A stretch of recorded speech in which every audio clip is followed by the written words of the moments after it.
to our entry plans for this flight, and they will intentionally push the ship to and very likely beyond its limits.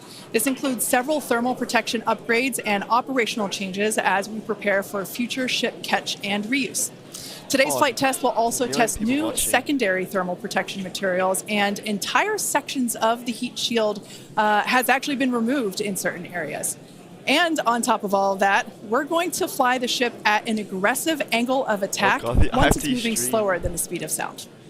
Now this means we'll be flying nose down instead of our usual belly flop orientation during final descent.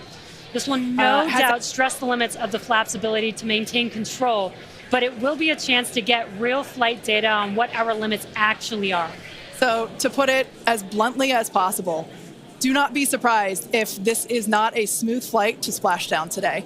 We are intentionally looking for how far we can push and discover the vehicle's true limits as we plan for future ship return and catch.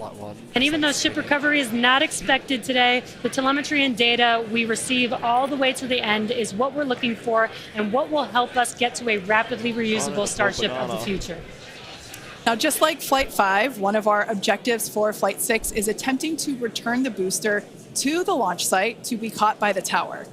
The booster for this flight has upgrades to add redundancy across its propulsion system, increase the structural, as well as increasing the structural strength in a few spots. We've also implemented a few changes across both ship and tower to try and speed up the post-catch timeline.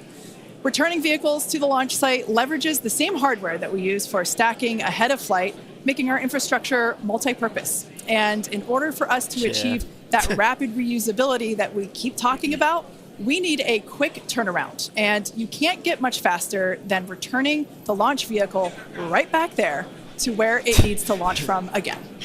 Exactly. In this video, you can see our original render of booster catch alongside the actual footage of catch from Flight 5. This video is just mind-blowing to see the predicted versus reality.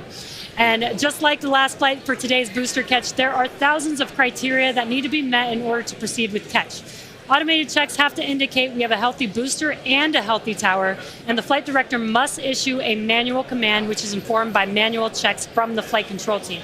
If this command is not sent prior to the completion of the boost back burn, or if automated health checks show unacceptable conditions with Super Heavy or the tower, the booster will default to a trajectory that takes it to a landing burn and soft splashdown in the Gulf of Mexico.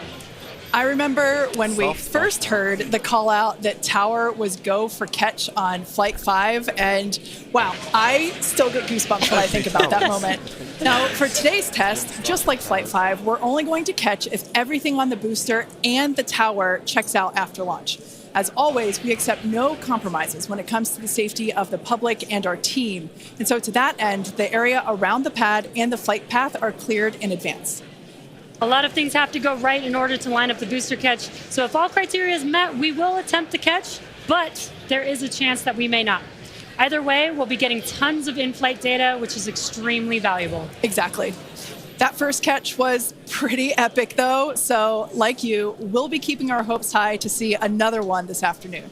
Now, Dan, you got to see it in person last time. Are you mentally prepared for a possible round 2?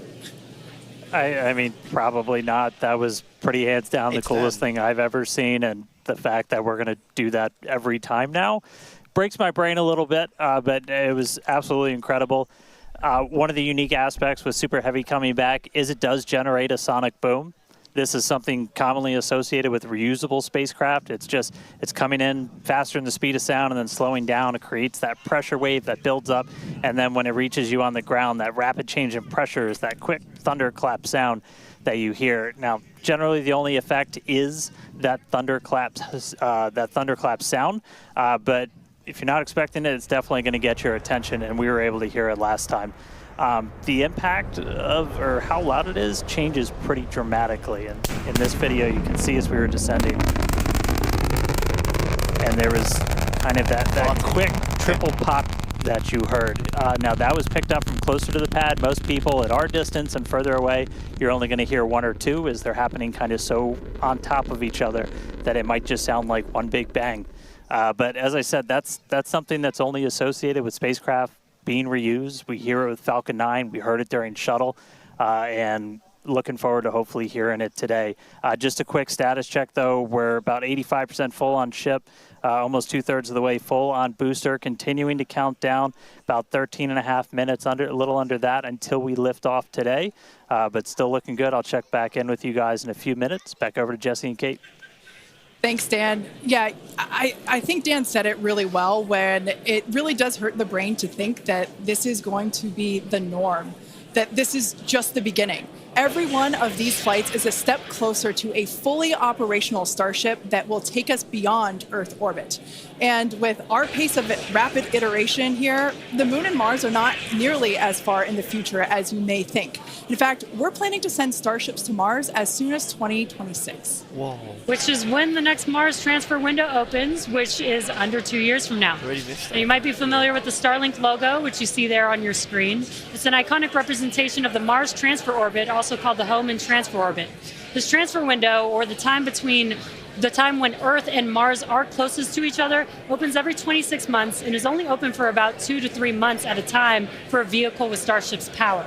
Lining up a launch to Mars is similar to how we launched to the International Space Station, where we timed the launches to match the station's orbit.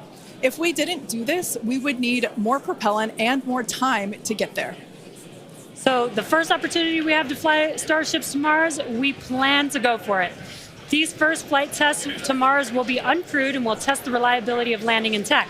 If those landings go well, the first crewed flights will soon follow after that. Right now, our flight tests are focused on proving out reusability of both Super Heavy and Starship. In 2025, we'll continue that focus while also potentially flying our first Starlink missions and demonstrate capabilities central to our role in taking astronauts to the moon as part of NASA's Artemis program. Starship will be used to land astronauts on the lunar surface on NASA's Artemis 3 mission, which will put the first humans on the moon since 1972. One key capability will be the ability to refuel Starship on orbit, which you can see there on your screen, with a Starship prop tanker docked with a fuel depot. Next year, we're planning to test this capability by launching 2 Starships and having them meet up to transfer tons of cryogenic propellants. Now, when the time comes to land on the moon, Starship will link up with NASA's Orion spacecraft in lunar orbit, where astronauts will transfer over for their descent. Now, once on the lunar surface, they'll ride the elevator down in their Axiom EMU spacesuits from Axiom Space and leave the first footprints on the moon in more than half a century, kickstarting humanity's mission to establish a sustainable presence there. And coming soon to a moon base alpha near you, Starship Enterprise Edition. That is so exciting, and all the advancements that are going to come in order to enable all of that. Now, our rapid iterative development approach has been the basis for all of SpaceX's major innovative advancements, including Falcon, Dragon, and Starlink. Today, we're testing hardware and systems, and we need to know how they perform under the most extreme conditions. And what's more extreme than the flight environment? We'd much rather find the bugs and limits now during testing than later on when there's more on the line. And to reiterate, while we do determine an acceptable level of technical risk on our vehicle and pad to learn as fast as possible, we accept no compromises when it comes to the safety of the public or our team. So all that to say, this is only the 6th of many future flight tests of Starship before it becomes fully operational. And we tend to do our testing out in the open, just like today. And that means people sometimes see when our hardware doesn't perform as we planned during that testing. And that's okay, because this is exactly what we are testing for, to physically see if hardware performance matches what we expect it to do or not. Even more with today's test flight, where we're purposefully pushing the ship beyond its limits. Starship development is also being aided by Starlink space-based connectivity. You might remember the Starlink panels that are incorporated into Starship, and you can see them there on your screen, those rectangular panels on Starship's nose cone. Starlink brings us the epic views in space and on re-entry, and also helps deliver us critical flight data engineers need to continue development. Yeah, Starlink continues to help us push the limits in space in the short term by providing great views and real-time data on our next few flights, particularly through re-entry, which spaceflight veterans know that is historically a period of blackout for all communications within spaceflight. Outside of Starship, Starlink has helped people across the globe, particularly in rural and remote areas that have been underserved by traditional broadband internet. Yeah, and soon Starship will deploy our next generation Starlink satellites, which will continue to increase our capability to connect even more people with high-speed internet all around the world and beyond. Now, as we continue to prepare for our next several flight tests, we recently performed a cryo-proof test of the Starship for Flight 7, our first operation with a vehicle debuting a number of major milestones. The ship has been stretched to make room for larger propellant tanks, increasing the propellant capacity from 1,200 tons to 1,500 tons. The forward flaps also got a redesign. They have shrunk in size and they also shifted in location, and both of these things will help better protect them during entry heating while still providing control. There's also a wide range of upgrades that will make the vehicle more reliable, adding redundancy to and the ability to operate for longer durations in space. 7 minutes. One unique aspect of a trip to Mars are the different conditions ship will see when entering the Martian atmosphere. Now, it's difficult to simulate Mars's atmosphere when re-entering on Earth, so we've been testing a variety of heat shield materials inside a specialized plasma jet chamber at the University of Illinois Urbana-Champaign, where we're able to more closely simulate Mars's 95% carbon dioxide atmosphere. Aside from looking awesome, this is important testing. The intense heat of entry will cause the CO2 to break down into its base elements, exposing Starship to atomic oxygen, which increases surface heating and can cause materials to oxidize or start to break down. Spacecraft entering over Mars encountered more than twice the amount of atomic oxygen at their peak when compared to Earth. And that is certainly a unique challenge. As we continue to test, we'll learn more about what makes a great heat shield for Mars. All right, now that we're heading into the final minutes of the countdown, let's go back to Dan for the latest on the ground there at Starbase. Nearly 2 Hey, Kate, afraid I have nothing but good news for you. We have a go from our range safety team. We are a little over 90% full on ship, almost 85% full on booster. And not tracking any holds to an on-time liftoff. So we've got about 3 more minutes of prop load. As long as the range stays clear, we don't trip any other holds, we might blow right past that T-minus 40-second mark and lift off right at the top of our window at 4 p.m. Central. So toss it back to you guys one more time. But fun part about to start, we are, a little under 6 minutes away from launch. All right, so we are continuing to progress now at 5 minutes and 43 seconds until liftoff. Now, once we pass the T-minus 40-second mark, a number of events are going to occur in rapid succession. The ground spin and ignition systems will come up to flight pressure, and the ship will go on to internal power. And then after that, the quick disconnect, or what we call the QD arm lockout, is removed in preparation for retraction shortly after T0. And once we pass the T-minus 40-second mark, we still have the ability to recycle the count under certain conditions back to T-minus 40 seconds and then hold there to assess what happened and if we can proceed again to T0. Exactly. However, once the water for the deflector system begins flowing at T-minus 10 seconds, any issue after that would be an automatic scrub for the day, as the teams would need to refill the deflector's water tanks as well as the propellant storage tanks over at the tank farm before we're able to make another attempt. Now, it is just so unbelievable that it's just been only a little over a month, and we are just a few minutes away from Flight 6. The crowd here is building up. We've got a much larger crowd here than when we were launching at 4 or 5 in the morning out here. So very exciting to have an afternoon launch to have all the employees here. Exactly. Now, just as a reminder, that T-minus 40-second hold, if we opt to use it, everything is still potentially go for launch. So nothing to be worried about there. At that point, basically up until T-minus 40 seconds, all aborts are just holds. This would allow the team to wait for final checkouts to assess propellant levels, engines, avionics, vehicle pressurization, range, weather. Occasionally we've had shrimp boats lingering in the past, but that doesn't sound like that is the case today. Yeah, not today. No shrimp boats, which is great. Everything so far is looking good. We're getting really excited here, just a few minutes away. We're going to go back, send it over to Dan in Starbase. How's it going, Dan? It is still going great, just coming up on about 3.5 minutes away, so we should be done with our prop load on ship momentarily. Then about 30 seconds later, we'll close out on booster.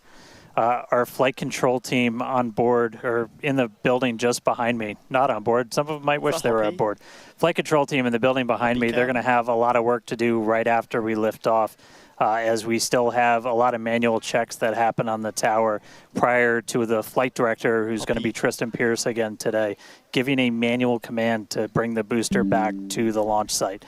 And the tower did just incredibly well on the last flight. We didn't lose any of our required redundancy for a catch, so we're hoping to see that again today.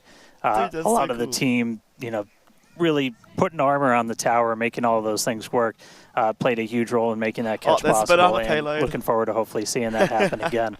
And of course, sent our first payload to space. You can see the banana. It's very tightly secured, but I assure you it does have some room to float around. So once we're in a zero gravity environment, we should see our first Starship zero gravity indicator putting on a little bit of a show. And that's looking right in. That's where we're going to have Starlinks. That's our PEZ deployer. So getting its ride to space. So coming up on about 2.5 minutes, we are closing out on all of our prop load. Just heard that our fill drains are starting to close, so that means we're no longer going to be flowing propellant into the booster and the ship. We're going to do what's called pushbacks. So all of that propellant in the ground systems is going to get pushed back to the tanks, clear out everything around the pad right before we light those 33 engines and take off. Just quick reminder, you're going to see fire start at the bottom. You're going to see the deflector start at about 10 seconds before launch. Lots of water to help dissipate all that heat, all that sound. And then the engine starting up in 3 different groups. And then about a second after T0, we should see liftoff. We should see it spin right about around. 2.5 minutes into the flight, a little bit longer, we'll see hot staging. And that's when we're going to be listening really close on those loops to see if we're going to be bringing the booster back for a catch today. Do always want to caution, it's never a guarantee. We've done this once. We'll see if we do it again. We're only going to do it if the booster and the tower are looking really good before we attempt to bring it back here. But coming up on a minute, not tracking any holds on the board right now. So as long as we don't have any last second things, which do happen. All right, flight director just confirmed T-minus 1 minute. T-minus 1 minute. No, T-minus 50 seconds. Who's ready for launch? Key moment that to is look happening. At in 10 seconds, that T-minus 40. It's actually happening. Come on. T-minus 30 seconds. And we flew right through that. It's happening. T-minus 30. T-minus 27, 26, Flight directors go for launch. T-minus 50. All right, we're now T-minus 20 seconds until liftoff of Starship Flight 6. This will mark our second attempt to catch the Super Heavy booster at the launch tower. 10 seconds. 10, 9, 8, 7, 6, 5, 4, 3, 2, 1, go. Yeah, it's happening, Mum. It's happening.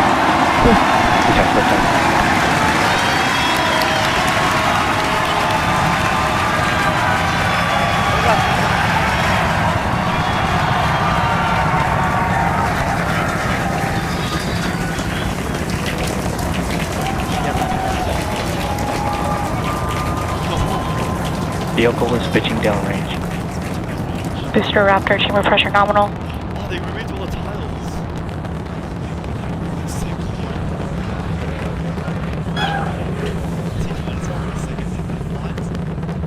Starship. Oh, interruption. Booster and ship, avionics, power, and telemetry nominal.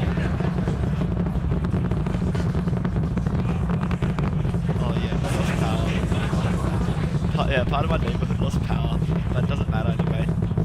Here we go for launch.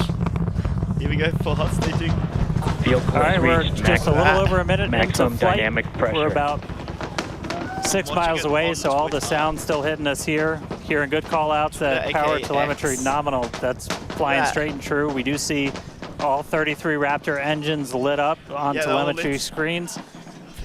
Meanwhile, Flight 1. At this point, we've passed This is through that streaming. point of maximum aerodynamic pressure, that max Q. I'm streaming this, so you know.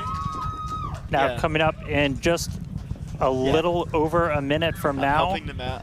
is going to be hot staging. So Two we're going to people see watching or 3 people. the 6 engines on the ship ignite while still attached to the booster. Just before that, we'll see all but 3 center engines on the booster shut down. Up to And 30 what we kilometers. call MECO, it's most engines cut off instead of main It's engine. going to go for most engine cutoff, so just And you so know, while these we engines continue to watch cut it off go down to up, 3. a lot of our flight Oh, controllers the old looking flight- at all the flight one systems camera around the views. tower. Again, we have to send a manual command. That. Hopefully this doesn't blow up on landing. Just about 30 seconds away from hot staging.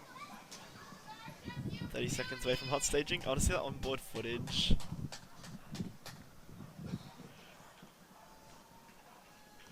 Good morning, Dad. See the ship going up. 5,000 kilometers. And we heard the tower is go for catch. Tower's good for catch. The Oh, return flag is set for true. Separation. Ship Oh, engine yeah. start up. Respect, start Stage separation. up. Ship. All right, That's a hot ship staging right there, and confirmed. another 6 out of 6 lit on the ship. Booster boost back going. Oh, we heard look that at we that. are go for catch. This is the booster. Kate, Jesse, take at the views. Hopefully I got a booster Yeah, it's going to get caught. coming home real soon. I'll give you a From coin our start. view here, Dan, that's a great Flight views 2 of planet camera. Earth behind that super heavy booster. Right now it is that's performing the Ship boost chamber back pressure burn. nominal. Ship Good chamber news pressure there, is telling down. us that the pressures inside the ship are good. That is the second stage or the upper portion of the vehicle. God, the Discord Follow along chats with are the gonna go telemetry on the crazy. bottom of your screen. It's a Yeah, hot stage. booster is currently, super heavy is currently Oh, in boost its back boost shut back down. burn. This boost back Ship burn, avionics Oh, power that's so telemetry beautiful. nominal. this boost back burn lasts just a little bit over a minute. So we've got a little, approximately 30 seconds left. We've had shutdown of that boost back burn. Up next will be hot stage jettison. The view from the camera on the left, or from the booster on the left-hand side of your screen, and then tracking cam there on the right-hand side of your believe this is, screen. this is real We'll see fun. those grid Oh, fins, Booster offshore divert. and we can also see that the hot stage has been jettisoned. Yes, visual confirmation of that there on your screen, which is great. Now the next Starship is following a nominal trajectory. Starship is following a normal The next step for booster is going into that landing burn. Again, it'll light up 13 of those engines and then pare down to 3 engines right before booster catch. All right, now just real quick, we did hear the call There's a out, ship. Get rid of all the boost back, heat or tiles, excuse me, I just noticed. booster offshore divert. Unfortunately, that means lots that of we heat are tiles. no-go for the Let's catch. go up As we there. said before, both the tower and the vehicle, as well as the Catch a ship operators on on Flight console 8. have been actively This is Flight evaluating 6. the commit criteria for that they're return gonna do to a- the launch they're gonna tower. do a daylight landing. And unfortunately, we did not have a pass on those commit criteria, so we are no-go for tower catch. And we ship did is mention basically that out the we're atmosphere. constantly The atmosphere. evaluating the criteria for catch. There's a lot of things that need to go well in order to line that up. Unfortunately, today we will forego booster catch today. But what you're seeing on your screen is ship currently making its way towards the Indian Ocean, 75K? still looking good so far. 20K, okay. Exactly. So views Here there comes. of the booster on the left-hand It's side of your coming in screen, hot. views of the ship on the right-hand side of your screen. No, it's Now, we've said before 60K. that it was not guaranteed that we would be able to make a tower catch today. So while we were hoping for it, like we said, it was pretty epic on attempt 1, but the safety of the teams and the public and the pad Scrap the itself catch? are paramount. So we are accepting no compromises in any of those areas. Exactly, and we're still going to get a lot of good flight data with booster even, but especially with ship. Again, we have an additional objective today to do an in-space relight of a Raptor engine, which again will help us 30 set us up kilometers. for being able to do deorbit burns, which is Ship chamber pressure nominal. That's not good, Dad. Which- They're not gonna which is catch it. important for orbital flights. And what you're seeing 20 on kilometers, your Dad. screen is a view from Super Heavy as it's making its way 17, back down to 16, Earth. 15 Yeah, once again, we are attempting an offshore landing of the Super Heavy booster. So we have seen this before, and it is still very fun to watch, watching it come down for a soft splashdown off the Gulf Coast of Texas. We can see it there re-entering. We saw earlier those grid fins. There are 4 hypersonic grid fins. Or we can see that the landing burn has begun on the Super Heavy booster. And same pattern, 13 engines will light, gone down to 3 just as we expected. And what an incredible view of splashdown that we got today of Super Heavy. Yeah, I'm sure the buoy cam views will be pretty awesome once again. So we'd like to confirm a water landing once again for the Super Heavy booster. Congrats to the SpaceX team for making that milestone as well. Now, ship continues to look good. We can see that it is, while all of that was happening, the crowd here in Hawthorne continuing to react to all these amazing views that we're getting. The next milestone is... Starship is in terminal guidance. Great news there. Starship terminal guidance, referring to what we see here on our screen, the upper stage, at about 8 minutes, 35 seconds or so, we have ship engine cutoff, which will be the cutoff of the Raptor engines. Engine bay cams. Vacuums have shut down. We can see on our screen ship giving us some incredible views brought to us by Starlink.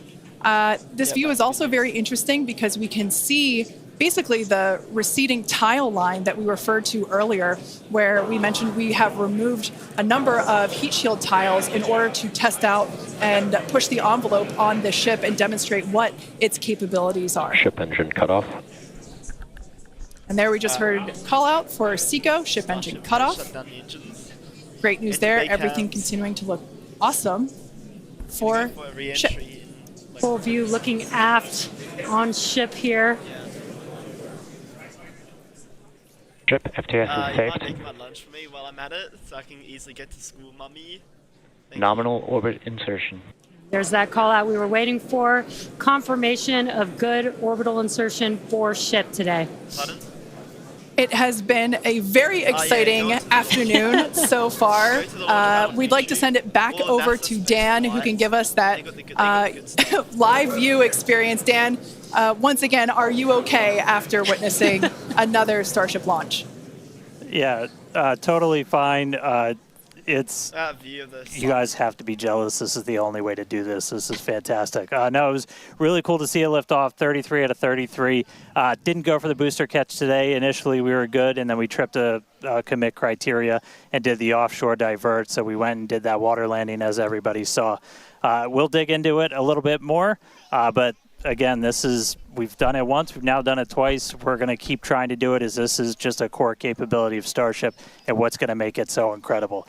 There's a lot left. We're just about almost 10 minutes into this flight, so about 50 plus minutes still to go. Ship nominal orbit, so it's on its way around the planet. It's going to attempt to do an in-space burn. We're going to light one of those Raptor engines, the sea level ones in the middle, just to help demonstrate that we can relight in that microgravity environment. Really critical for deorbit burns as we start to do some orbital missions in the not too distant future. And then following that, we'll see a ship entry, maybe a splashdown. As you guys said, we're really going to be pushing ship on this one. We're pretty much intentionally putting it in places where we expect it might not do so great, and all that's to try and help us learn, see if we were a little too conservative, and then maybe that opens up more capability for when we start catching them. But I'll check back in with everybody in a little bit. I'm going to tune in and watch the ship fly around planet Earth, and hopefully we see it re-entering in the not too distant future. Back over to you guys. Thanks, Dan. Development testing, by definition, is unpredictable, which we saw with Super Heavy splashing down in the Gulf of Mexico today, but that is exactly why we test. As is standard for these tests, the area around the pad and along the flight path was cleared prior to launch, and we expect the road and beach to remain closed until further notice. Yeah, testing development flight hardware in a flight environment is what enables our teams to quickly learn and execute design changes and hardware upgrades to improve the probability of success in the future. Please do not attempt to approach the booster in the water for your safety as well as for that of our team that will be working on recovery. Now, we are going to continue, though. The mission is not done. Exactly. The mission's not over. Ship is still coasting. But it has been nonstop since liftoff, and with the booster having completed its job for the day, we are going to take a short break for the next 35 minutes or so while ship continues to coast before re-entry. Now, as with previous flights, Starlink may enable us to talk to the ship through re-entry with no communication blackout.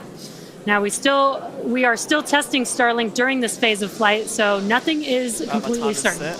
Yeah, so if we do have views, we will be sure to bring those to you live. And of course, one of those views include that of our, as we said before, surprise payload, the banana. And we are looking forward to it. So we're going to come back in a few minutes, around T plus 35 minutes. Exactly. Views or no views, we'll see you back here at T plus 40 minutes for our coverage of Starship's re-entry, flip maneuver, landing burn, and hopefully see a splashdown.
Hey look, banana. Banana men.